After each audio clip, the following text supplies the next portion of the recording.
J'ai jamais vraiment trouvé ma place en fait. Si moi je le fais, tout le monde peut le faire. Mais en fait, je me trouvais plus du tout courageuse, la vérité. C'est que je me disais vraiment, là t'es en train de fuir. Ça allait permettre de faire un sorte de reset de ma vie. Oh, j'allais dire de sa fuite. Bienvenue dans Abride, le chemin. Je suis Lou, française expatriée au Maroc. Et ce podcast, c'est un espace où je partage mes réflexions, mes expériences et parfois mes contradictions. On y parle d'expatriation, de foi, de solitude, de liberté, mais aussi de ce que ça veut dire d'être une femme, d'être fille, sœur, croyante, étrangère ou juste en mouvement. Si toi aussi tu te sens concerné ou es juste curieux d'écouter la suite, bienvenue dans Abride.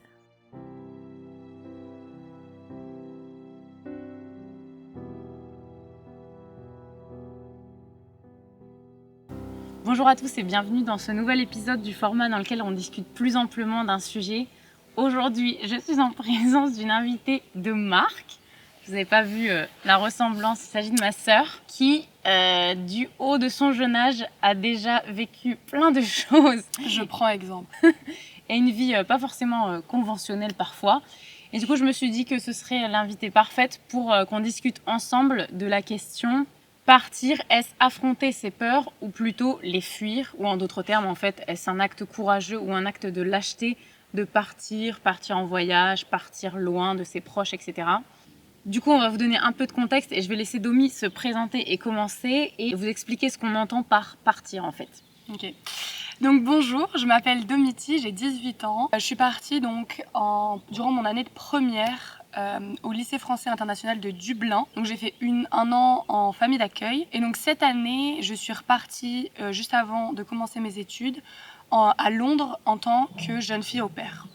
Donc voilà. Voilà, déjà, à 18 ans. Exactement. C'est pas mal. Et moi, pour ceux qui ne le savent pas, là, la question s'applique aussi à des moins gros changements. Mais là, c'est vrai que voilà, on vous parle de nos gros changements de vie. Et moi, pour ceux qui ne le savent pas, je suis partie il y a quasiment un an tout pile. En voyage de 3 mois, j'ai tout quitté. Et en fait, j'ai fini par m'expatrier au Maroc. Voilà, la vie m'a amenée là-bas. Donc, je pense qu'on est bien placé pour parler de ce sujet-là.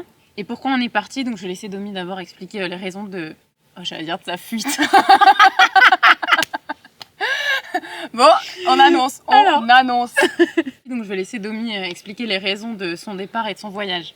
Moi, il faut savoir qu'on a grandi dans un milieu où on a pu faire beaucoup de voyages, découvrir énormément d'environnements différents. Et donc, en fait, j'ai toujours eu cette envie de partir, de découvrir d'autres cultures. Et donc, j'ai eu l'opportunité, donc, à partir de ma seconde, de commencer donc, de construire un dossier pour partir à l'étranger. J'ai eu l'opportunité surtout de partir. Et ça m'a permis d'approfondir mon anglais. Et je pense que c'est aussi l'une des clés vraiment de ces voyages, c'était apprendre une nouvelle langue. Donc c'était ta raison principale? Oui. Ta raison première?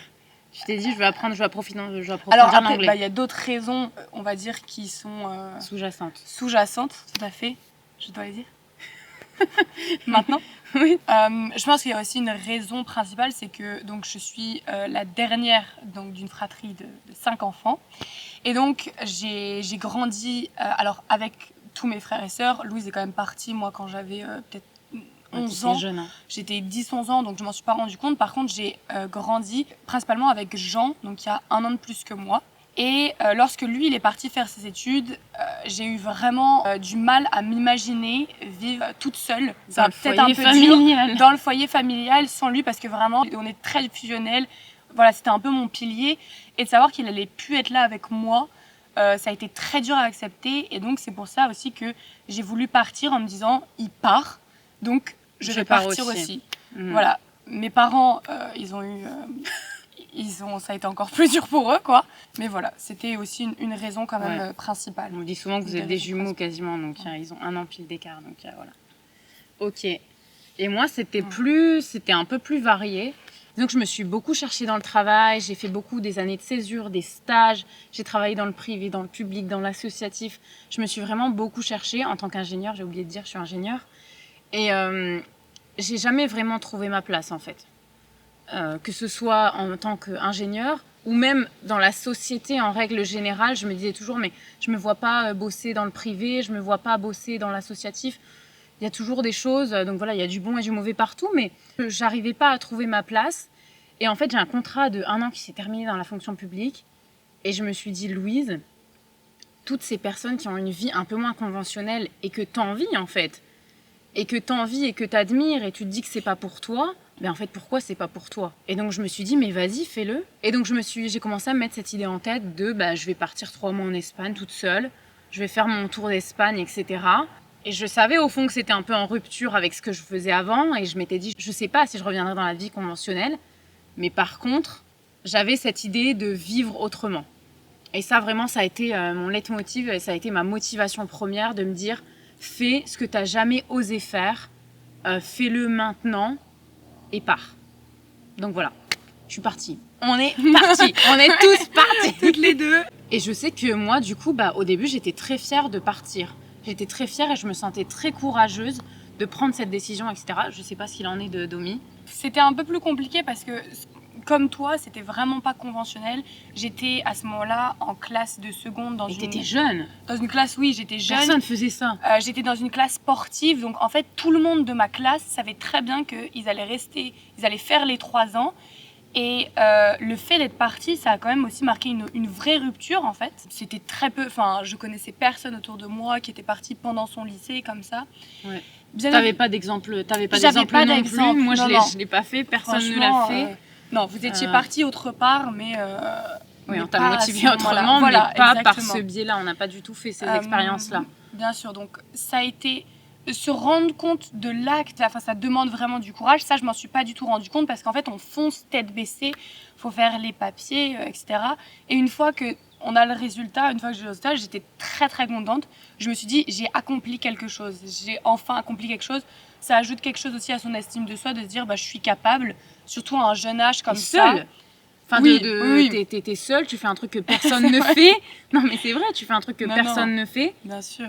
Et en plus, tu réussis, donc... Voilà, exactement. Ça ajoute quelque chose. Mais le courage, moi, je ne l'ai pas encore vu parce que j'ai cette idée de me dire que tout le monde peut le faire, en fait. Ouais, c'est vrai. Si moi, je le fais, tout le monde peut le faire.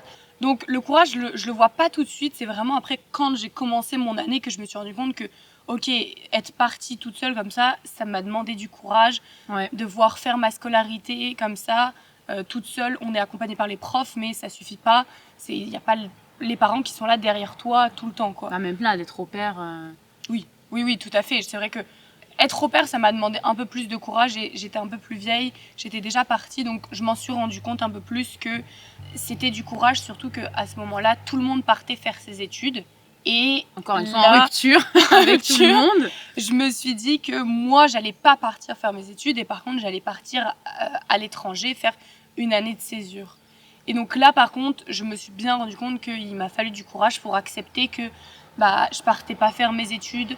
Je partais dans une ville que je ne connaissais absolument pas, dans une famille que je ne connaissais pas. Et alors certes, j'avais déjà gardé des enfants, mais c'est complètement différent parce que là, on est au quotidien avec la famille. Ouais.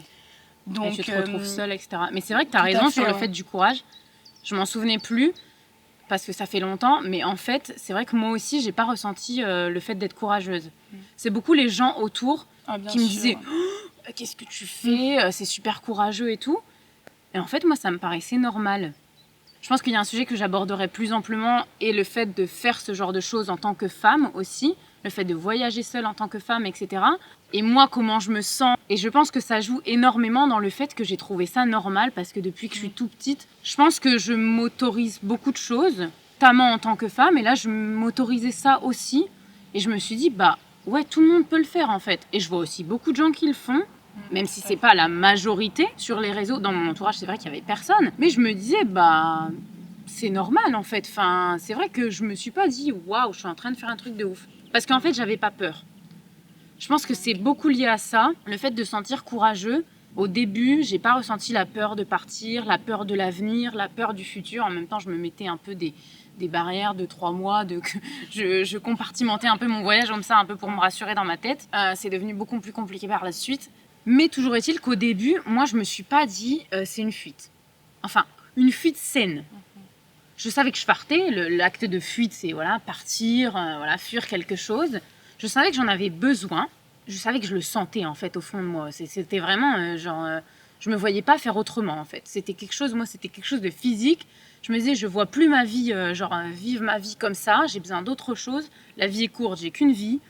Vraiment, je ne me voyais pas faire autrement. C'est pour ça aussi que le courage, je le voyais pas trop, parce que vraiment, il n'avais plus qu'une option en tête, moi.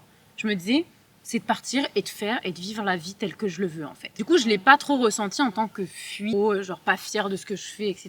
Ouais. Toi, je sais pas si c'était le cas. Moi, je l'ai plus vécu comme une fuite parce que, en fait, je me suis dit que ça allait permettre de faire un sorte de reset de ma vie. Parce que j'avais une très belle vie. Mon année de seconde s'est globalement très, très bien passée. Mais je me suis dit, je vais partir pour comme on remet les compteurs à zéro, en fait. Je vais devenir une meilleure personne. Voilà. Ouais. Je vais, en fait, changer d'environnement. Ça signifiait, personne ne te connaît. Donc, en fait, tu te réinventes. Tu te dis, je vais pouvoir être qui je veux. Ouais. Les gens connaissent pas mon passé. Ouais. Et donc, c'était vraiment une fuite de me dire, je vais devenir une meilleure personne. Il y a également le cadre familial où je me disais qu'on allait tous partir de notre côté. Ça serait peut-être mieux comme ça.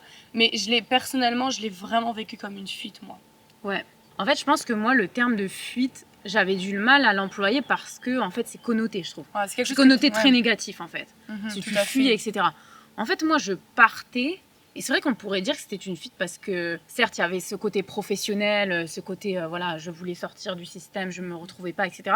Mais il y avait aussi un côté très personnel qui était qu'à ce moment-là de ma vie, je me suis dit, fais les choses pour toi, en fait. Et que je pense que moi, toute ma vie, j'ai énormément pensé aux autres. J'ai énormément fait passer les autres en priorité. J'ai énormément donné aux autres, donné beaucoup plus qu'à moi-même. Et je me suis dit, mais Louise, pour une fois, fais les choses pour toi, en fait. Et en fait, dans cet environnement-là, je n'y arrivais pas. Par exemple, dans le cadre familial. Mais tu voulais donner aussi. Ouais, voilà. Dans le cadre familial, je faisais attention à tout le monde, plus qu'il n'en faut. J'étais un soutien, je pense, psychologique, un soutien pour chacun de mes frères et sœurs. Je pense que j'étais là pour tout le monde.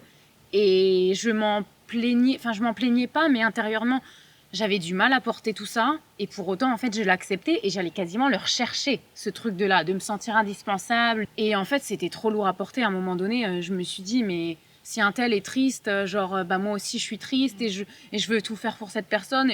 Et en fait, à quel moment je pense à moi et à quel moment je pense à ma vie, je me suis dit, il n'y a qu'en mettant de la distance que j'arriverai enfin à penser à moi. Et c'est triste, mais en fait, de ne plus avoir à proximité tous ses proches et de plus avoir la facilité de dire, tu vas pas bien, t'inquiète, je prends un train et je suis là. Et là, non, si t'es à l'autre bout, dans un autre pays, non, tu peux pas. Donc, moi, je sais qu'il y avait cette forme... débrouille-toi, non, c'est méchant, parce que moi aussi, c'était pour moi. Sûr. C'était pour revenir dans une situation beaucoup plus saine, d'équilibre entre l'égoïsme, qui n'est pas forcément quelque chose de mauvais, et l'altruisme. Moi, j'étais beaucoup trop penchée, ma balance était beaucoup trop dans l'altruisme avant. Et je me suis d'un seul coup mis très égoïste en partant. Et du coup, ça, c'est vrai que ça a été une forme de fuite dont j'avais très bien conscience. Mais pour autant, je le voyais pas de manière négative parce que je me disais, comme tu disais, c'est un nouvel environnement, je vais pouvoir me réinventer, je vais pouvoir être qui je veux, je vais pouvoir mettre des limites dans ma sphère familiale, dans ma sphère avec mes proches, etc. Et ça, c'était quelque chose dont j'avais vraiment besoin, en fait. Et je le trouvais pas négatif. Et je pense que maintenant, a posteriori, je trouve ça encore plus courageux et je trouve ça bénéfique de partir parce que je trouve que c'est dans la difficulté que l'on apprend et dans la sortie de sa zone de confort, en fait. Et comme Zedomi, c'est de changer d'environnement. Alors certes, ça peut paraître pour une fuite, mais aussi, c'est très très courageux. Parce que je peux vous dire que moi, cette année, je n'ai jamais autant appris. Mais ça a été l'année, je pense, la plus difficile de toute ma vie. Parce que j'étais dans la difficulté, j'étais sortie de ma zone de confort tout le temps. J'ai été découvrir une nouvelle culture. Je vis maintenant dans une nouvelle culture, etc. Tous les jours, je sors de ma zone de confort quasiment. Et ça, c'est dur et ça, c'est positif. Parce que ça vous fait apprendre à vitesse grand V. Des enseignements qui vous prendraient 10 années de vie à apprendre, là, mais des expériences comme ça, elles vous les font apprendre en un an. Enfin, je sais pas. Toi, comment tu l'as ressenti et comment tu t'es sentie changer, apprendre, etc. C'était un énorme... Enfin, j'ai vraiment fait un énorme saut. T'as pris 10 ans. J'ai pris 10 ans. Elle a 30 ans dans sa tête. Non, on me l'a énormément dit. J'ai bien vu la différence parce que je suis revenue en France pendant 1 an. J'ai vu une très grande différence. Quand on part seul, on prend énormément en autonomie, on doit être organisé et en fait j'ai appris aussi moi à me connaître, à savoir un peu voilà ce dont j'avais besoin, ce que je voulais et j'ai aussi appris à me dire si je veux quelque chose, je dois me donner les moyens et je dois le faire. C'est tout un... T'es plus responsable de la réussite de ta vie, quoi. Voilà, tout à fait. Et de ton bonheur, entre guillemets. Exactement. Et donc, tout à fait dans la difficulté, c'est une année aussi. C'était très difficile parce que moi, j'ai mon bac de français. Et c'est vrai que cet aspect-là, il a été assez dur pour moi. Je me suis remise énormément en question et tout. Et du coup, j'ai eu tendance quand même à me sentir assez seule. Parce que voilà, c'est vrai que maman et papa, ils ont toujours été très présents. Et donc cet aspect-là, il a été très dur, mais par contre, du coup, quand je suis revenue, je me suis bien rendu compte de tout ce que j'avais appris. Je suis aujourd'hui très reconnaissante parce que même cette année que je suis en train de vivre à Londres, c'est très différent parce que là, je ne fais pas encore mes études, donc c'est à moi d'organiser mon temps. Donc, on va dire que maintenant, je peux vraiment me concentrer sur moi et je trouve que c'est quand même assez beau à 18 ans de pouvoir prendre le temps de commencer à me connaître. Parce que très souvent, on est dans des vies très mouvementées. Dans une spirale. Dans une spirale Les études, voilà, etc., tout à fait. le premier job. On suit absolument tout sans se poser la question de nous, ce qu'on veut vraiment. Et là, j'ai ce temps-là pour me dire, ok, est-ce que c'est vraiment ce que je veux?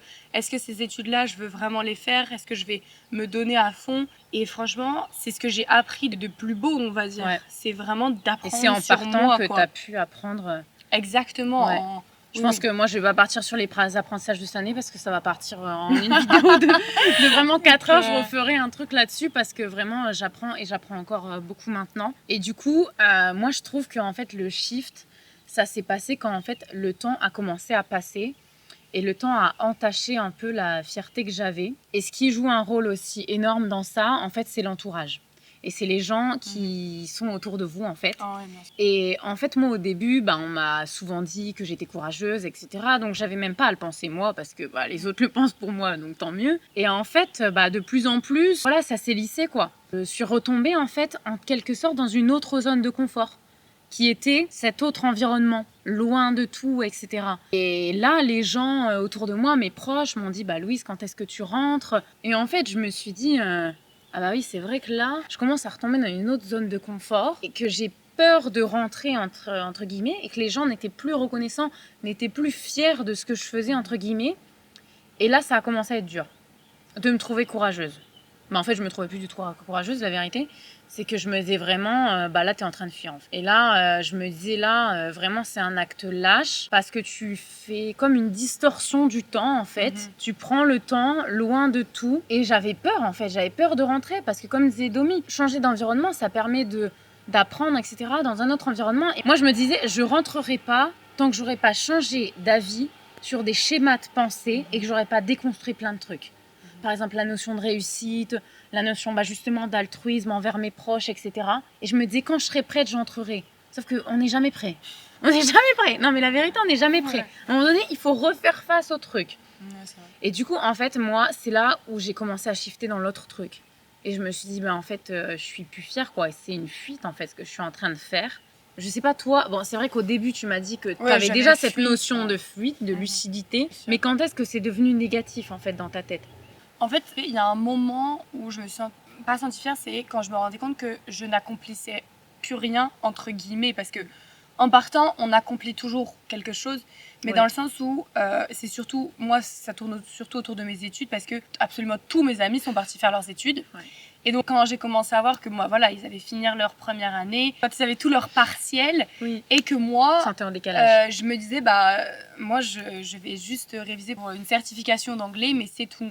Je pense que c'est vraiment ce sentiment d'accomplissement, alors qu'on oublie que toute cette année est un accomplissement. Être parti est un accomplissement.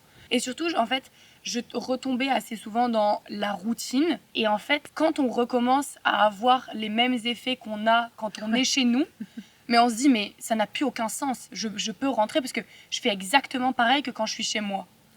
On a vraiment ces énormes attentes de se dire, partir, ça va être différent. Et donc, à ce moment-là, tu te dis, mais autant rentrer, il y a rien de courageux à ce que j'ai fait parce que je suis exactement la même personne et tout. On a trop d'attentes des fois, alors qu'il ne faut pas oublier qu'on n'est toujours pas chez nous, on n'est toujours pas avec des gens qui ont la même culture que nous.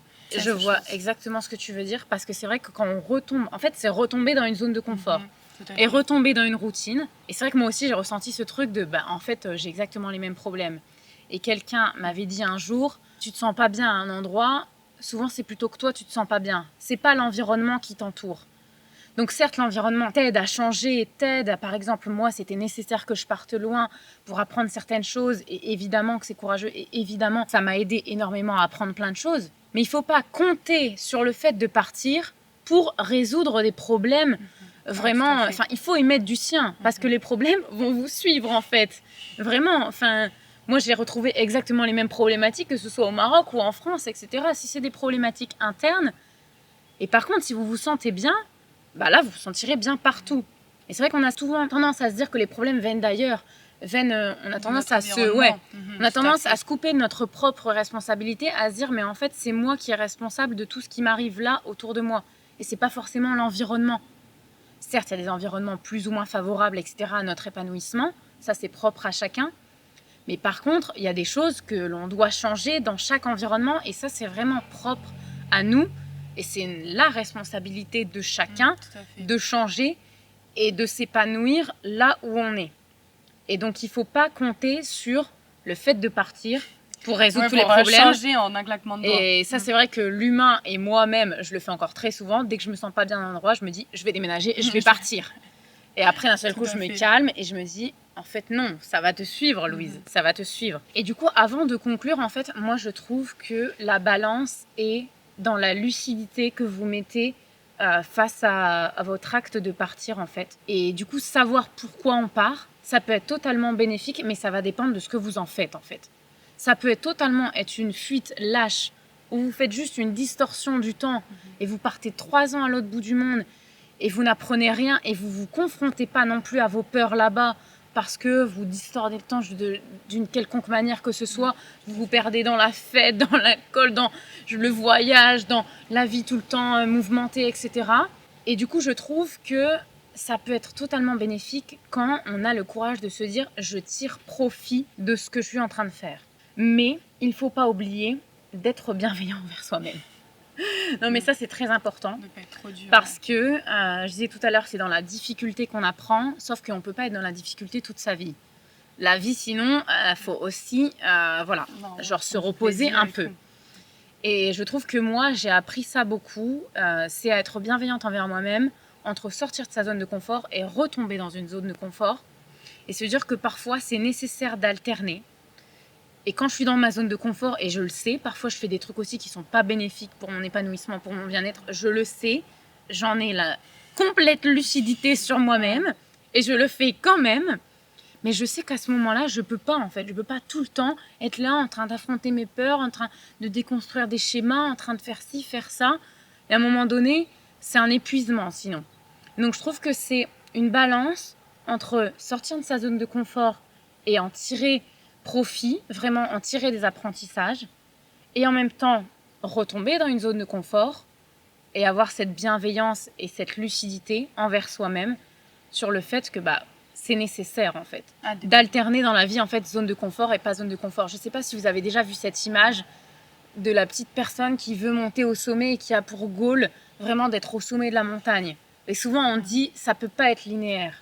On monte, on redescend, mais globalement le but, c'est de monter. Tout ce que je disais là, ça fait écho en fait à cette image aussi, c'est que, in fine, si vous vous sentez monter, c'est le principal. Et qu'ensuite, chacun fait ce qu'il veut. Et je rajouterais aussi qu'il faut vraiment se prémunir de l'avis des gens, parce qu'en fait, personne ne connaît votre vie. Et souvent, quand on part comme ça, il y a aussi des causes très très profondes, et que personne, même parfois vos proches, ne connaissent les raisons profondes de votre départ, et que vous seul savez vraiment ce qui est bon pour vous, in fine. Est-ce que vous trouvez bon pour vous à ce moment-là de votre vie? Et donc, je trouve que c'est encore une fois une balance entre s'écouter soi et écouter les autres. Mais il y a un moment où si c'est de l'intuition et si c'est de l'écoute de soi saine, il faut foncer. Voilà. Moi, je pense que, pour parler juste en conclusion de mon expérience, je pense que c'est l'expérience qui m'a le plus appris. Parce que vraiment, je me suis retrouvée avec moi-même et je pense que ça résume très bien aussi tout ce que tu as dit sur le fait de se recentrer sur soi-même. J'ai énormément grandi, j'ai su prendre le bon et le mauvais de tout ce que j'ai appris. Aujourd'hui, je suis devenue une meilleure personne entre gros guillemets parce que voilà, voilà, j'ai énormément appris et je suis très reconnaissante pour tout ce que j'ai déjà vécu alors que j'ai que 18 ans et que je Grâce sais à toi. que oui. C'est grave. Bah oui, c'est vrai. Non, mais c'est difficile de se rendre compte que c'est grâce à ça. Ouais, je trouve que ça, c'est un truc qui est dur. Parfois, on est très dur envers nous-mêmes. Et par exemple, moi, je sais que Domi, ce qu'elle a fait, je trouve ça, mais d'un courage. Et je me dis, à son âge, jamais j'aurais fait ça. Jamais j'aurais eu l'idée de faire ça et tout. Et je suis, mais tellement fière, en fait. Et je trouve ça fou parce que je suis persuadée qu'elle n'est pas fière à la hauteur de moi. Non. Parce que je suis fière d'elle. Et je pense qu'elle, pareil, pour moi, ce que j'ai fait, etc. Alors que moi, j'ai beaucoup de mal à me rendre compte de ce que je fais. Bien sûr. Et parfois, je me dis, c'est pas bien. Même, par exemple, je sais pas, je leur donne des mauvais modèles à mes Pas frères et du sœurs, tout. etc. Pas du tout. Et je pense qu'on a du mal à se rendre compte, en fait, de ce qu'on fait L'acte nous-mêmes, de bravoure, bien de sûr. l'acte. Et que parfois, nos proches nous rappellent à ce qu'on fait. Et du coup, c'est beau quand on a le courage de se le dire. Et que les proches ont le courage de nous le dire parce que ça aide beaucoup à prendre conscience, en fait, de ce qu'on fait. Non, je pense que l'entourage, il joue un rôle aussi. Je sais que personnellement, moi, j'ai toujours été encouragée à partir. Toute ma famille, parents et grands-parents m'ont toujours incité à partir à Dublin. Et quand j'ai voulu faire mon année de césure, ma mère qui, alors pourtant, est dans l'éducation nationale, donc on pourrait se dire que les études, elle m'a incité à partir aussi. Et aujourd'hui, je vois les résultats. Bien évidemment, je pense que je m'en rendrai compte dans quelques années de l'acte, de bravoure que j'ai dû accomplir et la fierté. Je pense que sur le coup, on se rend jamais compte parce que, comme j'ai dit, surtout en tant que femme. Oui. Je pense que, en fait, moi, j'ai une fierté aussi de me dire que Domi, elle est partie. Je me dis, mais genre girl power, quoi. Je me dis, mais on n'est pas parti sur la lune, mais non, mais je trouve ça beau en tant que femme encore plus. Moi, c'est un sujet qui me tient énormément à cœur, de se sentir libre, de faire ce que l'on veut. Et du coup, moi, je suis très fière et je suis très touchée que Domi, à son âge, elle réussisse dans ces années-là qui, je trouve, sont compliquées parce que l'on se construit à cet âge-là, à déjà se dire, je fais ce que je veux, même si les autres font autrement. Voilà, je trouve ça très courageux. Et du coup, moi, j'encouragerais toujours les gens autour de moi à faire aussi ce qu'ils souhaitent, pas forcément Bien partir sûr. loin, etc. Pleure pas, Domi Style. Non, mais c'est beau. Mais... Et du coup, voilà. En conclusion, je pense que partez si vous le souhaitez, ne partez pas si vous ne le souhaitez pas. En fait, chacun est libre de vivre la vie comme il l'entend. Le principal est que vous vous sentiez bien dans ce que vous faites. Et si vous partez, que vous ayez la lucidité un peu de savoir pourquoi et que vous en tiriez profit. Et encore une fois, si c'est un échec, je pense que c'est la façon dont vous allez voir l'expérience qui va être un échec pour vous ou non. Parce que dans tous les cas, on apprend toujours. Tout à fait. Donc, sur ces bons mots, on vous laisse et on vous souhaite une bonne journée. Je vous retrouve dans un prochain épisode ou dans un prochain vlog. Merci de nous avoir écoutés. Voilà. Ciao. Bye bye. Ciao.